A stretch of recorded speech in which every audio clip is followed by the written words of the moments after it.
Welcome to Glacier Farm Media's daily coverage of the 2013 Agricultural Biotech International Conference from Calgary, Alberta.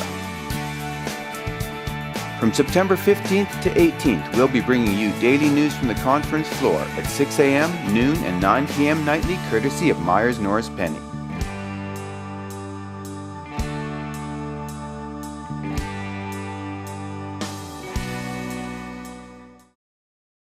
It's Tuesday, September 17th, and it's day 3 of ABIC 2013 in Calgary, Alberta. I'm Bruce Sargent from Farm Boy Productions, and this is your morning update from Glacier Farm Media. We would like to start today's broadcast with an exciting presentation that occurred last night. Farmers from Saskatchewan, Illinois, New Zealand, and Brazil shared their perspectives on the impact of biotechnology on farms. We sat down and talked with two of them, and this is their interview. More than a multi-state organization. This is a part of the reason I point this out. As a family business, as farmers get larger, we do. Kia ora, James Wheeler from Wakatoon Corporation in Nelson, New Zealand. I'm here to tell folks about the products that we make, quite a wide range of product from apples, kiwi fruit, pears, crayfish, oysters, mussels, wine, and how we look after them, or how we market those products really, and also how we look after the land. We think that the land owns us. We don't actually own any land, and it's quite a mindset change to actually be able to say we need to pass that land on to the next generation in a better form than it was when we got it. And that's not that easy to do. So that's what we're about. Okay. Kia ora. Maurice, do you want to give me your introduction? I'm Maurice Delage. We farm at Indian Head, Saskatchewan, just east of Regina. And my presentation had to do with the impact of biotechnology on our farm and on Western Canadian agriculture. And specifically, that had to do with canola and how the impact of canola production has been impacted by biotechnology, both from an increased yield point of view, but also in terms of being able to move to a continuous farming operation that allows for minimum till, zero till, and that's been a major breakthrough in canola production, and that also has to do with stewardship of the land and allowing for us to move towards increasing organic matter in our soils, and that was what it's about. Okay, so I'll give you guys both the chance to answer this. So kind of the cool thing about this panel is that there's somebody from a different country, 4 people from 4 different countries. So is there something that you learned from one of the other panel members in terms of something that you wouldn't have considered because of your area? For me, no, because I went to the last ABIC conference in Rotorua, New Zealand, and I know that because we're GM free in New Zealand, we don't have the opportunity to be involved in the sort of things that Morris is growing. So we like to say we're that clean, green, natural producers, but we're using that as a point of difference, as a value-added structure to take our product to market, and we like to get down as far as we can in the customer chain to, if we could, to the end user. How about you?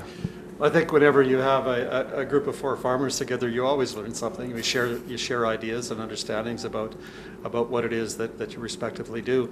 Certainly the presenter from Brazil, I mean, when you see the size and the scope of Brazil and it's the agricultural powerhouse that it's become over the last 20 years, but even more so the growth potential that it has on land which is yet to come into production, but also the sophistication of production there that's sort of moving from savanna to high level of production in just a matter of a couple of years. It isn't sort of a growth process that takes 10 or 20 years. This is happening very, very quickly. It's one of the few areas of the world that still has land that's able to come into production. And then our colleague from the United States was just talking about how they've been able to reduce very substantially the amount of insecticide they use on their farm for corn wortworm control just by GMO use. And so they've gone from very high insecticide levels to zero in a matter of a short period of time. Those are all great stories. Okay, so final question then. You're both from fairly different operations, so what's the biggest impact that you've seen on the farm from biotech, technologies or advancements? Well, for us, it's canola. I mean, we have gone from a crop that was extremely important to us 20 years ago to one which has become even more so. Not just because of yields, but because of what it's meant in terms of continuous cropping and minimum till, zero till. And we are now in a position to compete fully globally with soybeans.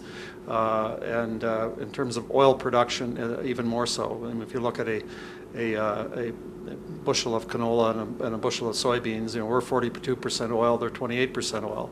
And our yields are now very similar to soybeans. So that means that from a pure edible oil content point of view, we're very, very productive and competitive. Okay, how about you, James? And for us, it's very much about innovation, what we can do to increase our productivity, what we can do in terms of, we have to drop a certain amount of apples on the ground every year, quite a lot. And someone said today, 40% of food is wasted. Well, it's about 40% of apples that go on the ground because we are so tied into the rigours of the apple industry in terms of export. But can we do something with those apples that go on the ground rather than just leave them there? Yes, we can. And we're starting to look at those. Lean manufacturing systems is something that's been around for a long time, but we're starting to look at that now and how we can be more innovative in the sort of things we do, right from the way we pick apples, the way we transport apples to the packing shed, and how we need to look after them from bruising. It's a huge problem. So yes, we're becoming very innovative in what we do. Okay, that's great. Thanks for your time, gentlemen. That's it. Today, the conference splits into two streams. We have the impact of agricultural biotechnology on the global energy industry and the impact of biotechnology in preventative health. Here comes both of those schedules. We'll see you at noon.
Hello, my name is Wilf Keller. I'm the chair of the organizing committee for ABIC 2014. This event will be held October 5th to 8th in Saskatoon, and we look forward to inviting all of you to participate in this important event.